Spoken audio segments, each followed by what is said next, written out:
Welcome back to more of Legend of Heroes Trails in the Sky. We took care of some business at Bose last time, and also slew one of our first wanted monsters, and this time we've got a few more jobs to take care of within the city of Bose itself.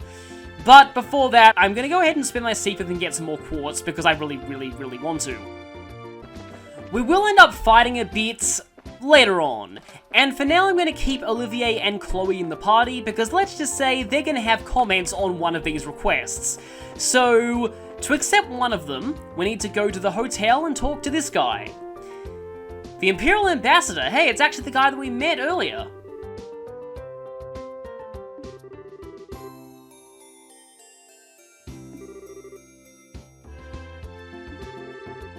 Yeah, we do. He put up a request on the guild board, and I have a suspicion as to what it might entail, and I'm dreading it.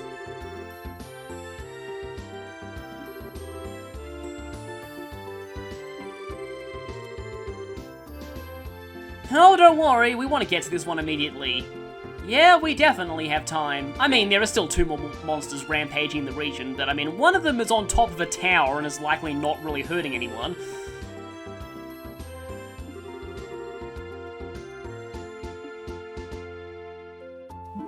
Yep, it's Ambassador Crane again.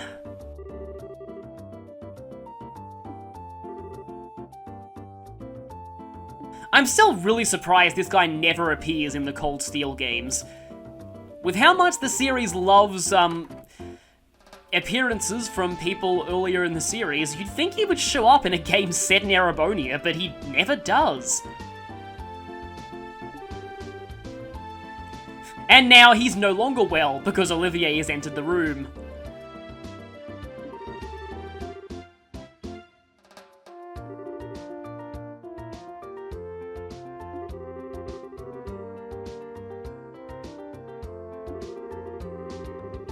Let me guess, you're coming to the pretentious high-class restaurant. No, probably shouldn't call it pretentious. I mean, Mabel owns the place after all, and she's pretty nice. But this is the town in Liberl closest to the Erebonian border.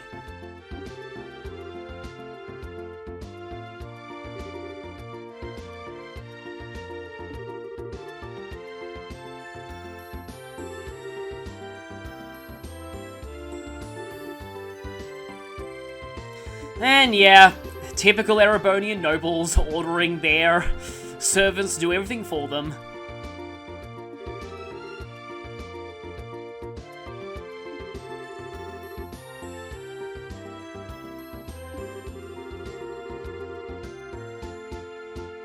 Well, I mean, if I know Cold Steel, those accessories are very powerful in terms of their effects, so yeah, losing one of those would be a really big deal. Of course, he's more concerned about the insult to his pride. Oh no! That would be terrible!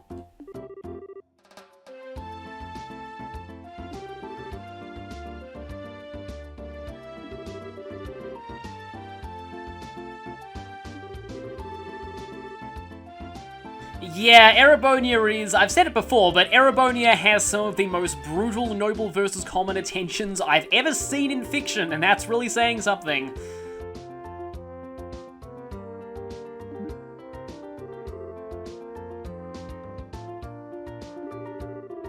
We already know some people who've been on the receiving end of all of that nobility stuff, and that's the Capua family.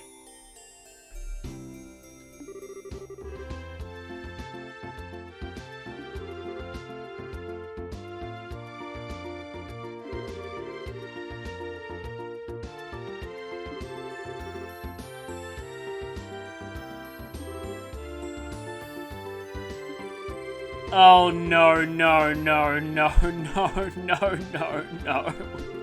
No, why? Ah, lovely princess and your escorts, the bell of judgment draws near. The Iron Horse's medal is in my hand. Should you desire to reclaim it, strike through mine riddles. Your first key is the following spell. Recul. Back in the flower.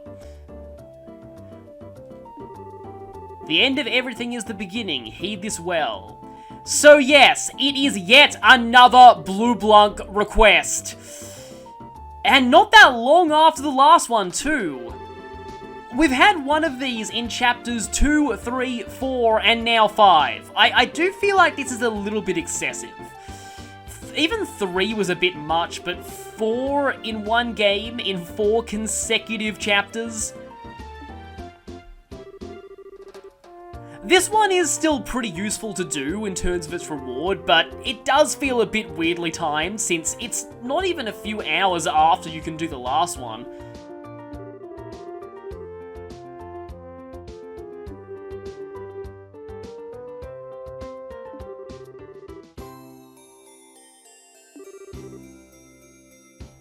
You know, if this was any later in the series, I'd take that as foreshadowing for the name Hajimari no Kiseki, but yeah, as of now, that game has not come out yet. I am interested to find out what that game is going to be.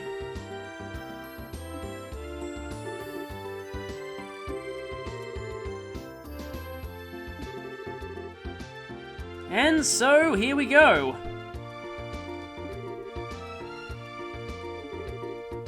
I'm surprised Olivier isn't commenting more on this quest. I'm now a little bit disappointed that I brought him to this. But anyway, this one is actually kind of interesting, I will admit.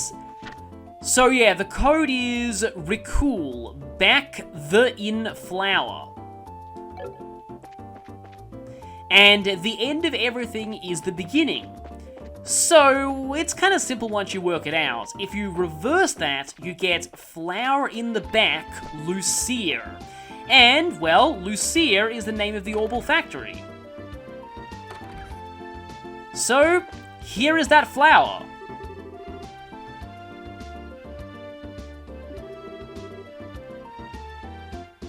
Yeah, when I see this, I get reminded of, apparently, there's a song from the film Batman and Robin called The End is the Beginning is the End, and that sounds like a completely ridiculous title.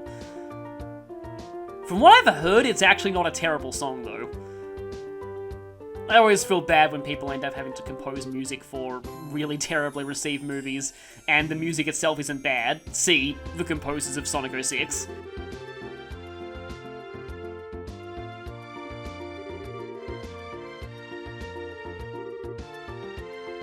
And so, what's our next clue?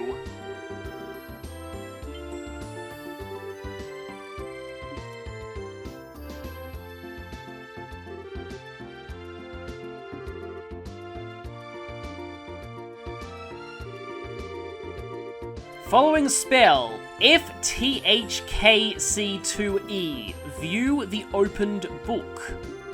And remember always this wisdom, those who seek the truth must forever look a step ahead. As much as I ragged on the timing of this, I actually like the riddles this time. They're getting a little bit more involved. So that's our hint, and we have to look one step ahead.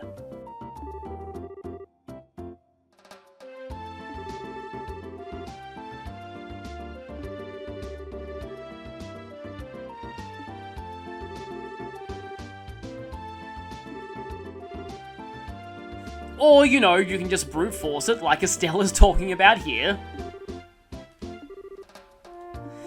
So, this clue, one step ahead. You can probably tell what this means. We have to move every letter and number forward by 1. F becomes G, T becomes H, T becomes U, H becomes I, K becomes L, and C becomes D, 2 becomes 3, and E becomes F. And that makes Guild 3F and an open book. Now fortunately, this is one of the few Bracer guilds in the region with a 3rd floor on it. So here we go. There's an open book here.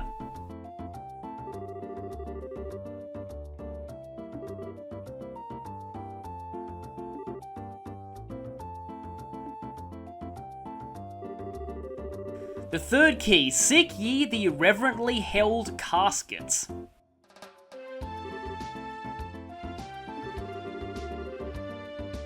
And so Chloe explains the riddle here.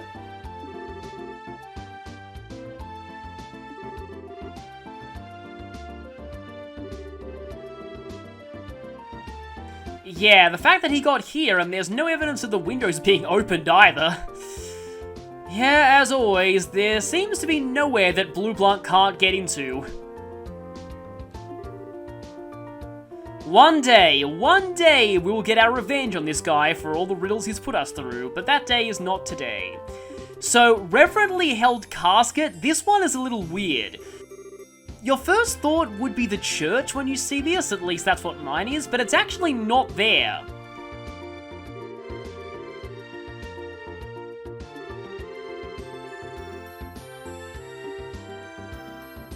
It turns out you've got to think not entirely literally here. Casket is a container of some kind, and reverently held means, well, a container that's held by something. And if we check the international port here, here's a large container that's being held by a forklift. This is the reverently held casket.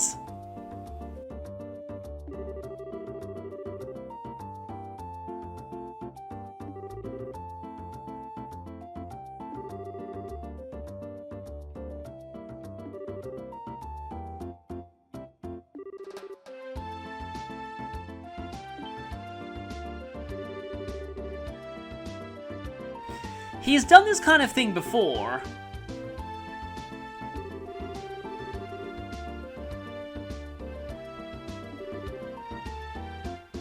Do we have anyone strong enough to just lift that thing? I doubt it. I don't think even Zin could do that.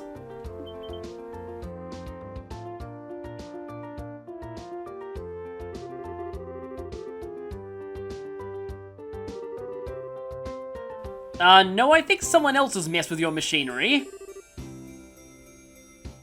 And we're trying to find any kind of hint as to where that person might have gone.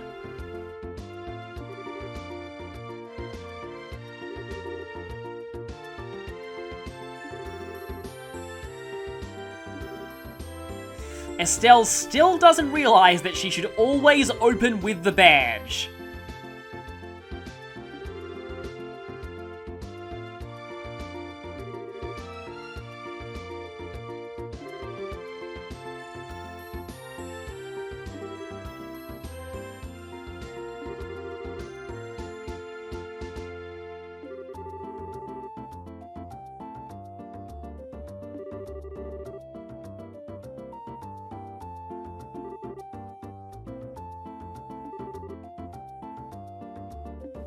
This is quite a lot of hassle just to see one clue, but I feel like at the time on PSP this would have actually been kind of impressive.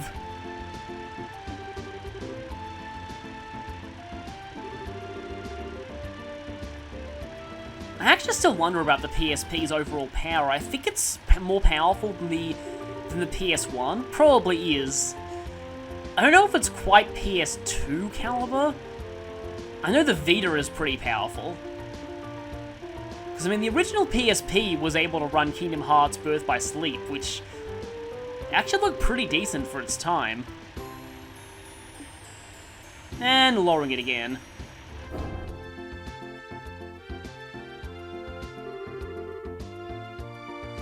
Yes, we did! Now, is this our treasure, or is this yet another clue? And again, I am disappointed at the lack of Olivier comments on this quest.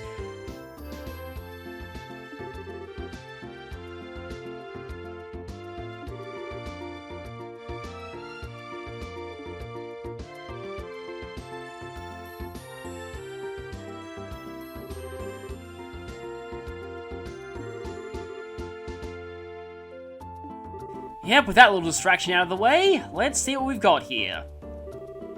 The door has been thrown open. Seek ye the proof of vanity, find it in the words of the goddess.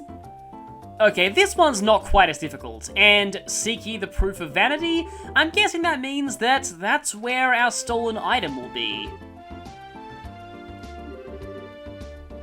Yeah, words of the goddess, that one's not too hard to figure out. So this one actually is in the church.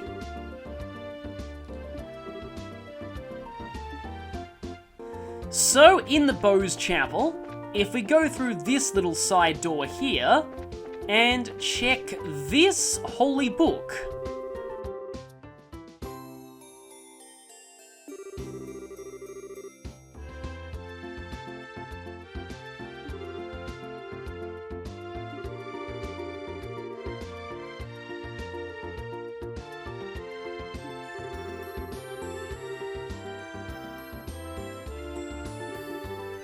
You know, if, like, you only remember that from Sunday school, they probably weren't doing their job. And so we get Metal with a two-winged horse and sword design. Yep, that's a mouthful. Well, yeah, that's Erebonia for you. As Olivier is saying.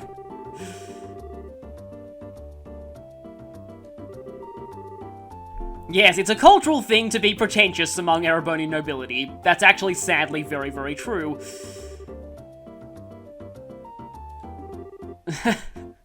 Yeah, he likes to flaunt his status, most likely.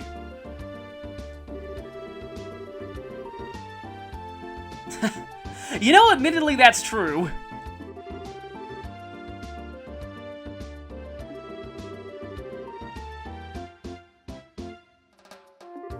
But there is something really interesting about this quest overall, and it's something that's... I don't know, like, I still have this theory about Blueblunk and his motivations overall. There's a lot of hints that Blueblunk is very resentful of the Erebonian nobility.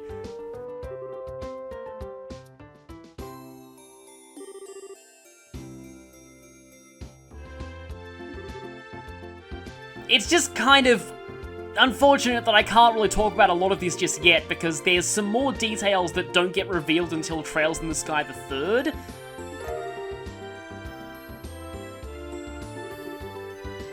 But anyway, we've got this guy's medal back.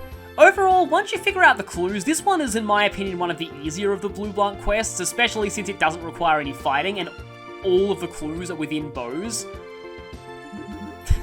And now he's crying. Ah, the forbidden love of a man and his medal. Oh, don't call it that. How dare you call it the something or other medal? Wow, its official name is just as much of a mouthful as the name that we gave to it.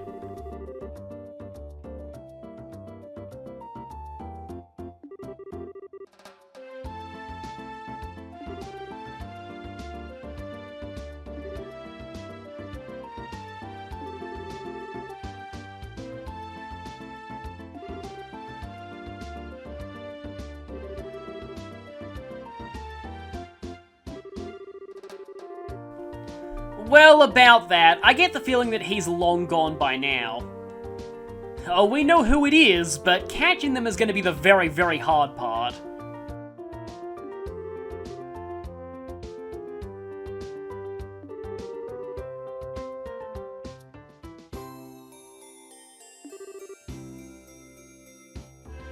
But we are on the trail of the group that they work for.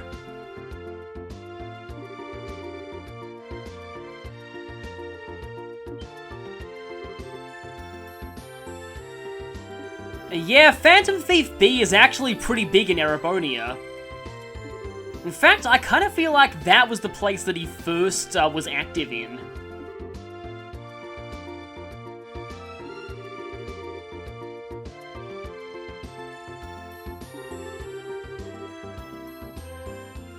Well, I guess you will then realize how hard it is for us to get to him.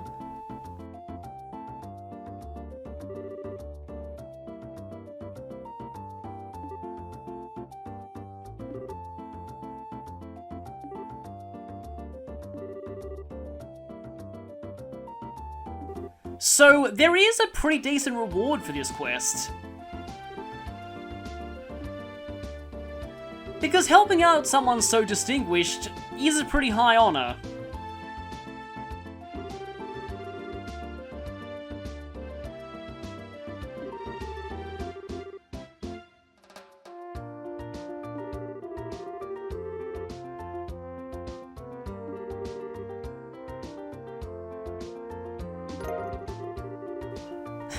So yeah, we are officially being presented with an honor from a distinguished Erebonian official.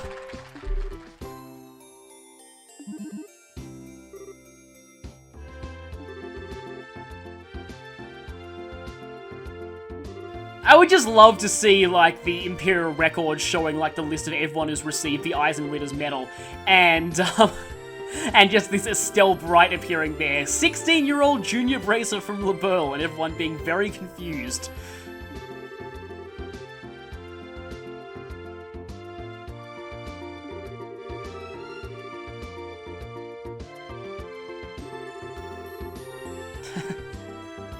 Well, at least he kinda likes us now. That's the thing with pretentious nobles. Usually, if you do a favor for them, they tend to like you. And this medal is not just for show, it actually is a real accessory.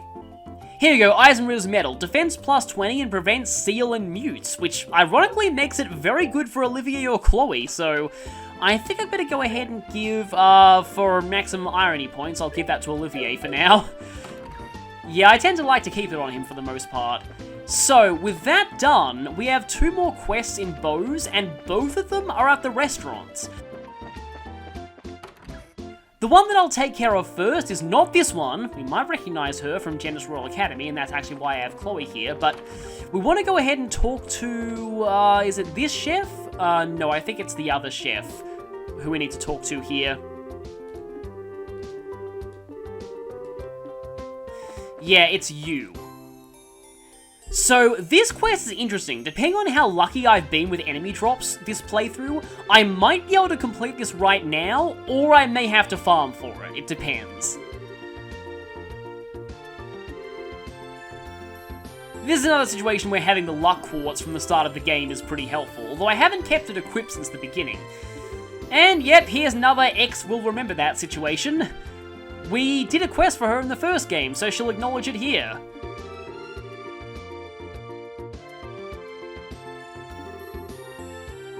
So yes, let's get down to business to defeat the, well, I don't know what we'll be defeating here. Let's find out. So yeah, this is yet another ingredient collecting job, but this one is actually very interesting. Rare ingredients.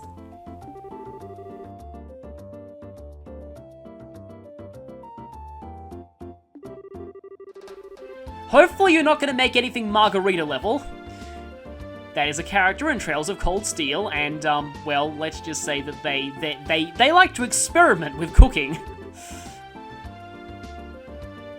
Come to think of it, I think there's like only one person in the cooking club in Cold Steel who's actually good at cooking, because one of the other people in the club is Milliam.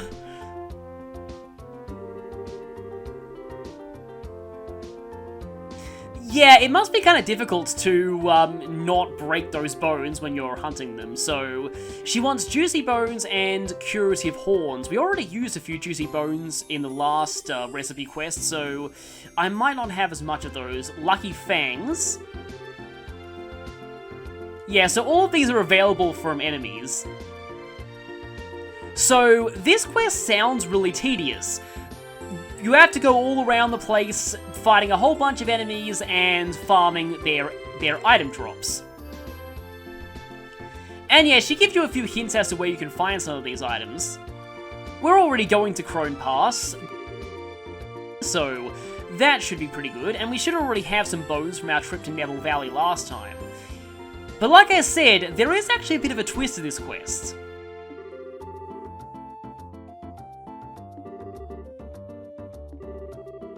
So, even if you have everything that she wants, do not turn them in just yet.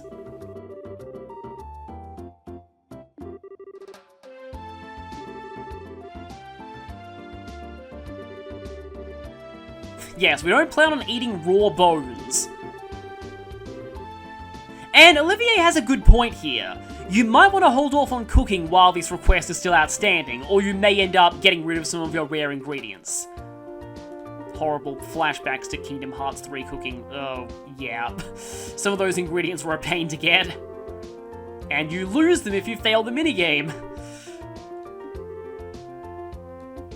So if we look in our Bracer notebook on this quest, here we go. So we need Juicy Bone, Curative Horn, Lucky Fang, and they'd like all of them delivered at once. So this is a little bit not too obvious, but if you head down to the south of the market, this guy right here, guess who it is? This is Orvid. He just so happens to be in the area. You want to make sure that you talk to him before you turn the ingredients in to the chef. It's very important.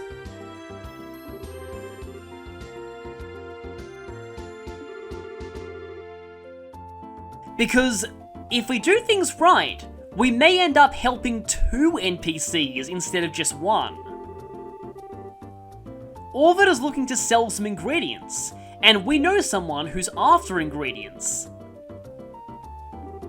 This is actually a really interesting concept for a side quest.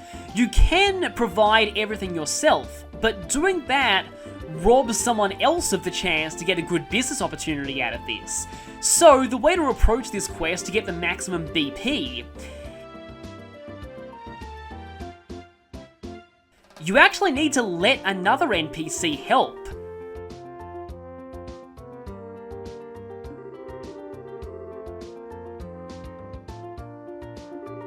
So Orvid needs a recommendation in order to sell at the market.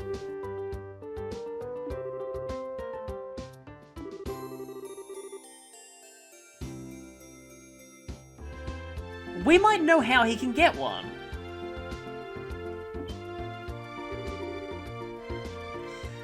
For once, Orvid's obsession with collecting ingredients is gonna pay off.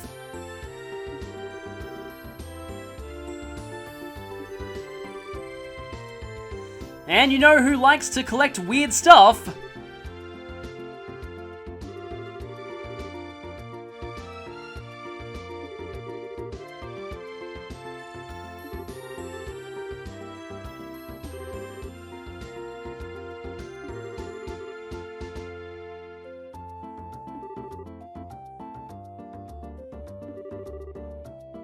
So this quest is yet another reason why talking to everyone at every possible time is extremely important.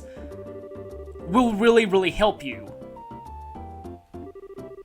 Now, I don't know if you have to have completed the earlier quest with Orvid back in Chapter 1 in order to have access to this dialogue. I wouldn't be surprised if you did.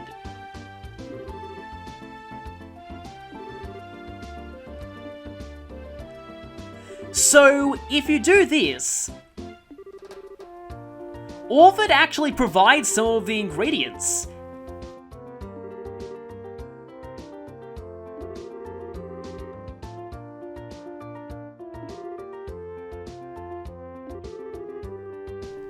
So, we have to deal with the rest ourselves.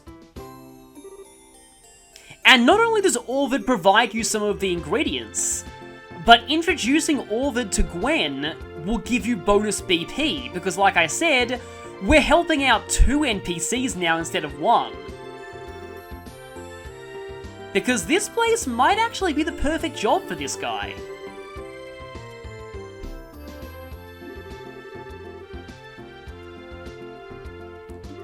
Overall, I really like this quest. It's just really interesting how they handle it.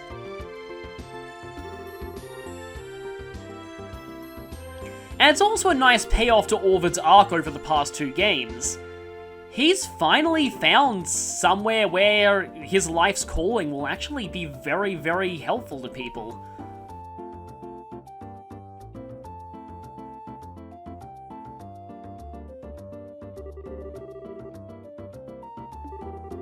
So, yeah, she says simple, but the remaining ingredients are 10 tender poultry, 10 gummy eyeballs, and 10 bird eggs. And I have a suspicion I may not have that many. I am 1 off on the bird eggs, I have enough poultry, and I have enough I need 1 more egg. Excuse me for a second while I go to Eisen Road.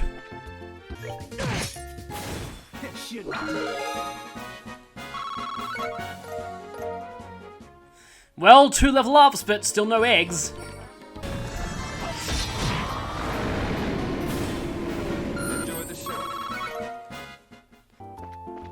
Okay, that should be everything.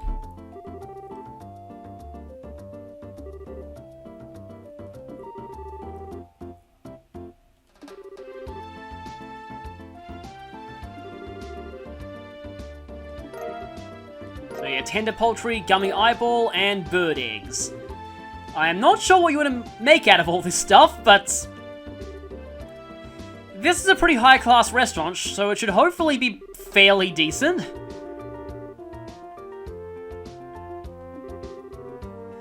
And yeah, this shows that you got the bonus BP here.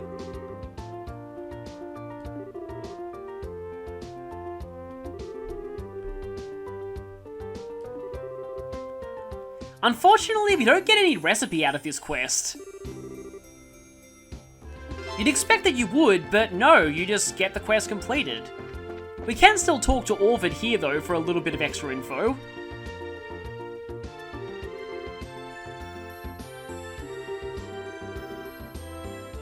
And yeah, Orvid's actually finally realizing his lifelong dream.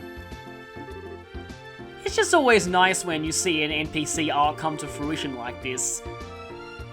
It's not just the main party that the Trails games make you care about. You also love following the stories of the side characters. Like, nothing involving Orvid's plot is relevant to the main story or Ouroboros at all, but it still feels good knowing that he's found a path in life. But there's actually an extra bonus to doing this if you talk to him here.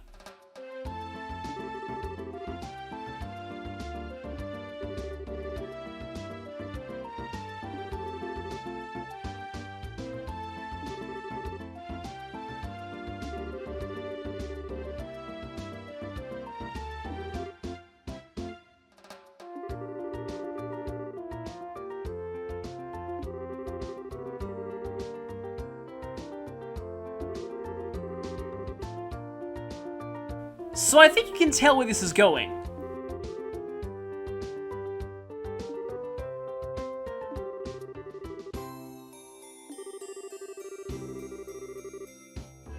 There are a whole lot of ingredients that normally you need to get dropped from monsters.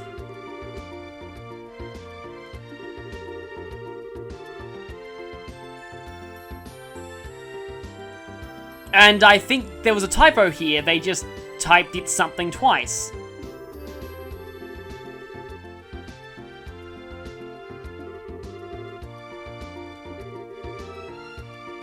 But yeah, this can be useful, but we only have access to it while we're in Bose, unfortunately. It'd be kind of useful if this feature was added to all shops from now on. But yeah, from Orvid, we can actually buy ingredients that, like I said, you normally have to get dropped from monsters, as well as every regular ingredient as well. So Orvid's basically your one-stop shop for filling out your recipe book once you get a lot of disposable income later in the game, so we'll certainly be using your services.